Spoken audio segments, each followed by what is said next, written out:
আসসালামু আলাইকুম রহমতুল্লাহি ওবরাকাতু। সবাইকে ওয়েলকাম জানাচ্ছি আমার চ্যানেল রুমিস ফ্যাশনেবল হাউসে। চলে আসলাম আপনাদের মাঝে আরেকটি নতুন ব্লগ নিয়ে। আশা করি আজকের ব্লগটিও প্রতিদিনের ব্লগের মতো ভালো লাগবে। ফ্রিজটা একটু ক্লিন করে নিয়েছি সকাল সকাল। আজকে আমার আপা দুলাভাই আসবে, যদিও এটা অনেক আগের ব্লগ ভিডিও, তো তারপরও শেয়ার করছি। ধারাবাহিকভাবে অনেক ভিডিও জমে গিয়েছে। তো এই দিনটি হচ্ছে আপা দুলাভাই আসতেছে, দুলাভাইকে একটু ডাক্তার দেখানোর জন্য আসছি গতকালকেই। তো আমার ছোটো ভাইদের বাসায় আছে, আজকে দুপুরে বললাম যে আমাদের এখানেই খেতে আর কি, খেয়ে তারপর ডাক্তারের কাছে দুপুরের পরে যাবে। তো একটু কি রান্না করছি সেটা থাকছে। আর এই তো কালকে সকাল পর্যন্তই এই ভিডিওটি কন্টিনিউ থাকবে। আবার ছোটো ভাইয়েরা দাওয়াত দিয়েছে গতকাল, মানে আগামীকালকে সকালে যেন ওখানে গিয়ে নাস্তা করি, হাঁসের গোশত পোলা পিঠা বানাবে এর জন্য।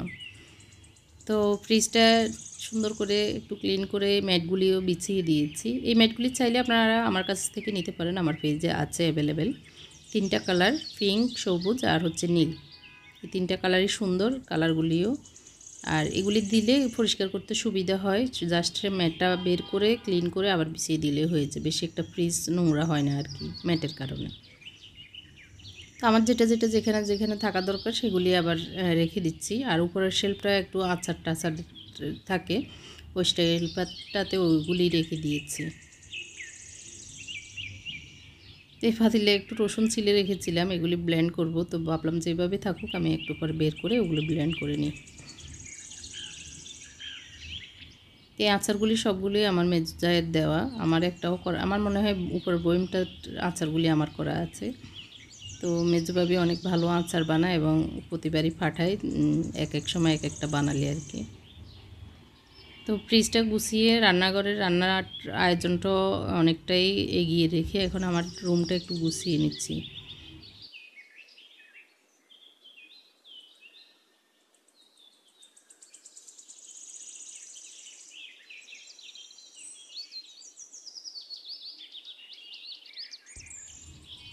তো যেহেতু আমার বাসায় এত বেশি বাচ্চা নেই, ছোট মানুষ নেই, তো জাস্ট একটু নেড়ে চেড়ে ঝাড়া টাড়া দিয়ে বেডশিটটা গুছিয়ে নিলেই হয়ে যায়। তো এই কাজটা করে ফেললে মনে হয় ঘরের অর্ধেক কাজ শেষ। তো রান্নাঘরে চলে এসেছি, অনেকটাই রান্না করে ফেলছি।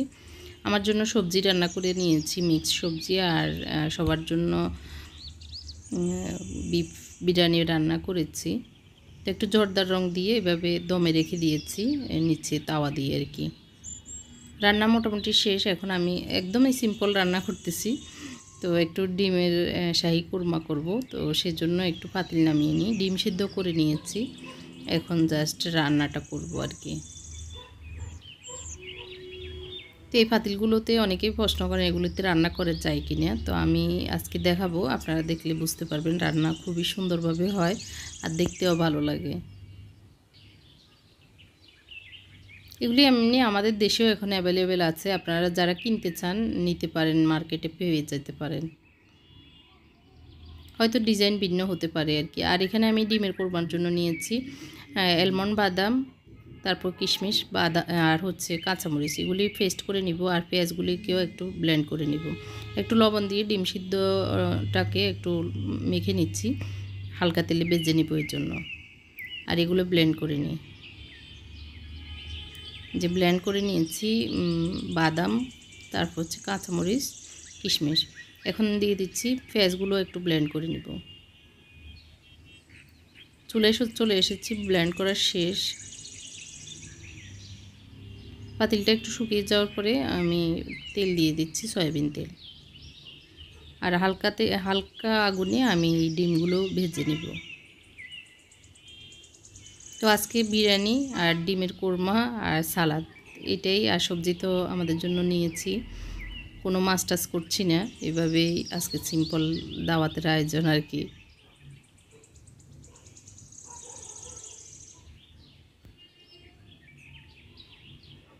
আসলে বিরিয়ানির সাথে অন্য কিছু আর খেতেও ইচ্ছে করে না, যদিও একটু কাবাব করলে হতো। তো কাবাবের জিনিসপত্র কম ছিল, একবার ভেবেছিলাম করব, তো যার কারণে আর করা হয়নি।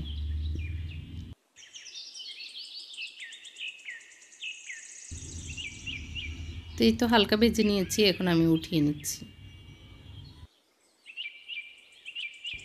তো আমার হাজব্যান্ড আজকে আবার ইন্ডিয়ায় যাবে, তো উনি ওনার অফিসিয়াল কাজে এখন বাইরে চলে গেছে আর কি।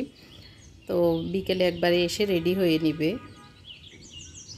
তো এদিক দিয়ে আপারও এসছে, দুলাভাইয়ের একটু মানে 1 মাস আগে রিং বসানো হয়েছে, তো একটু ডাক্তার বলেছে 1 মাস পরে আবার চেক আপের জন্য আসতে।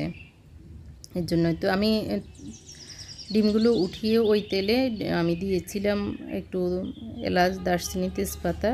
ওগুলো একটু গরম হওয়ার পরে পেঁয়াজ পেস্টটা দিয়ে দিয়েছি। আর এখানে দিয়ে দিচ্ছি আদা রসুন পাউডার।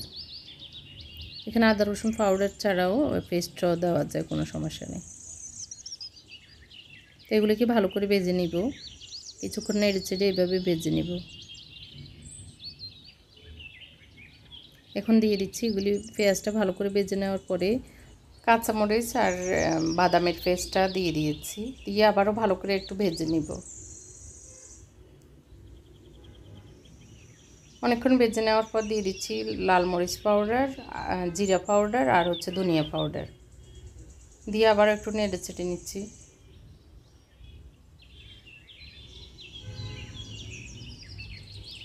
এখন দিয়ে দিচ্ছি আমি 1 কাপ দুধ, তারও একটু পানি দিয়ে এগুলিকে ভালো করে কষিয়ে নেব।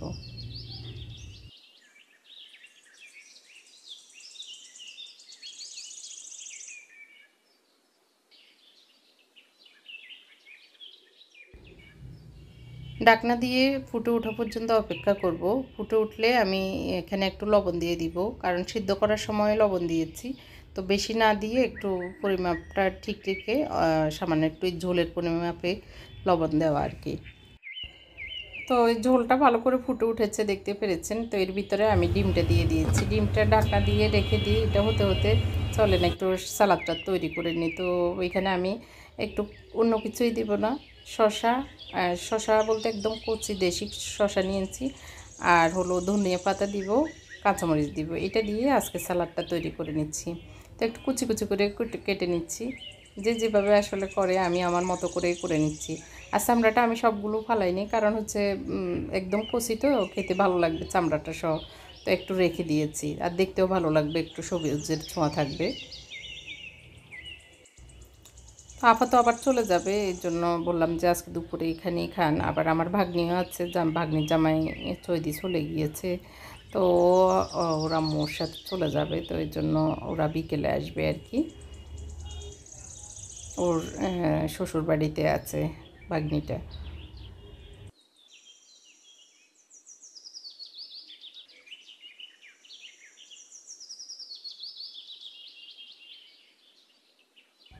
তো আসলে যদিও বিরিয়ানি রান্না করেছি, আমার হাজব্যান্ড পছন্দ করে একটু এই বিরিয়ানি, ঘরোয়া রান্নার বিরিয়ানিটা।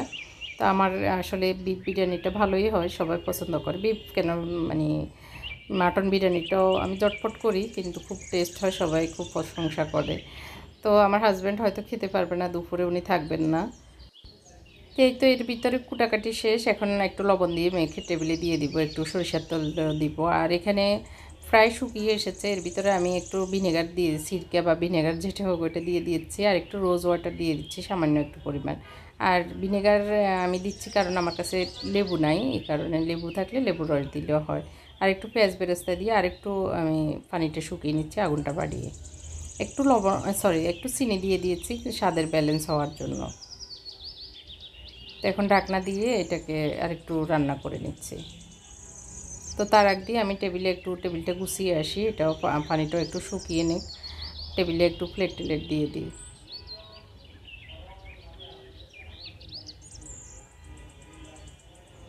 তো মোটামুটি শুকিয়ে গেছে, আর একটু পানি এমনিতে ঠান্ডা হলে কমে যাবে।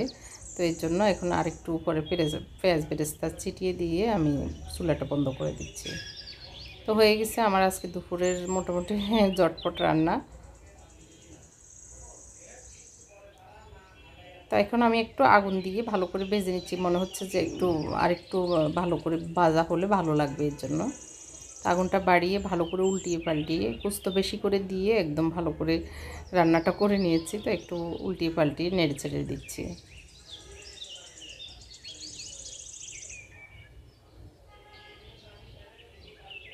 লবণটা চেক করে নিয়েছি, সব ঠিকঠাক আছে, আশা করি ভালো লাগবে সবার। আমার কাছে ভালোই লেগেছে আর কি।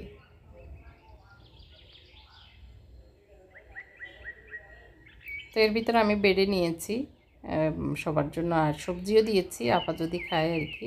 তবে বিরিয়ানির সাথে সবজি যায় না, আমি খাবো, আমি তো খাবো না বিরিয়ানি, এর জন্য। তো আর আমার ছেলেরা তো বিরিয়ানি ফেলে আর কোনো কিছু চায় না, সব বাচ্চারাই মনে হয় এরকম। তো আমার শাশুড়ি সহ সবাই বসে এখন খেয়ে নেবেন।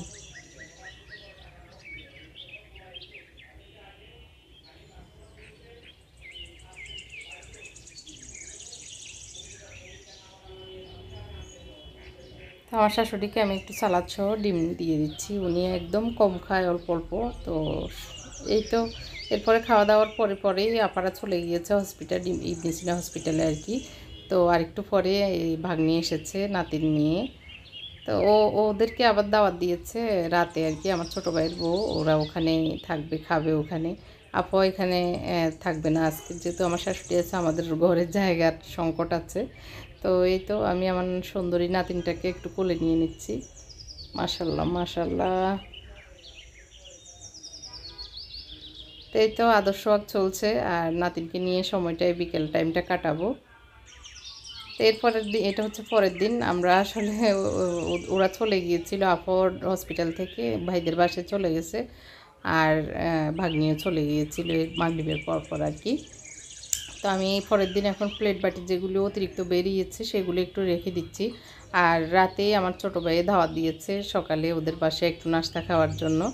তো আমার হাজব্যান্ড আবার আমি আসলে প্রথমে ভুলে আজকের কথা বলেছি, যাবে আজকে, মানে গতকালকে না গিয়ে আজকে হবে আর কি, পরের দিন।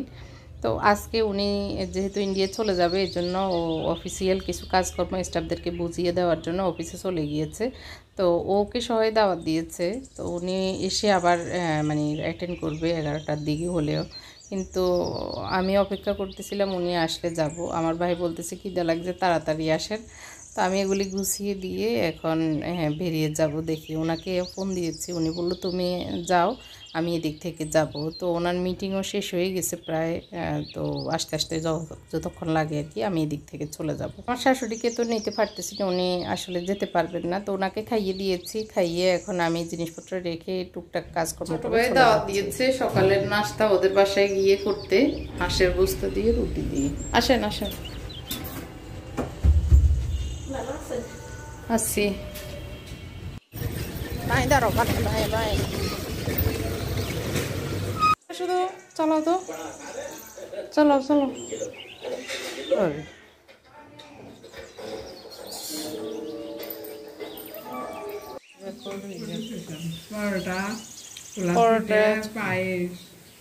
হাঁসের মাংস, গুড়ের পায়েস নেই, ও খোলা পিঠা, খালি খোলা পিঠা, বাফা পিঠা।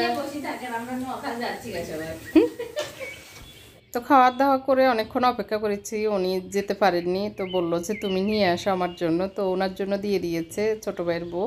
তো এই তো আমাদের আজকের এই 2 দিনটা আপনাদের সাথে শেয়ার করলাম, ভালো লাগলে কমেন্ট করে জানাবেন, শেয়ার করতেও ভুলবেন না। আল্লাহ হাফেজ, আসসালামু আলাইকুম।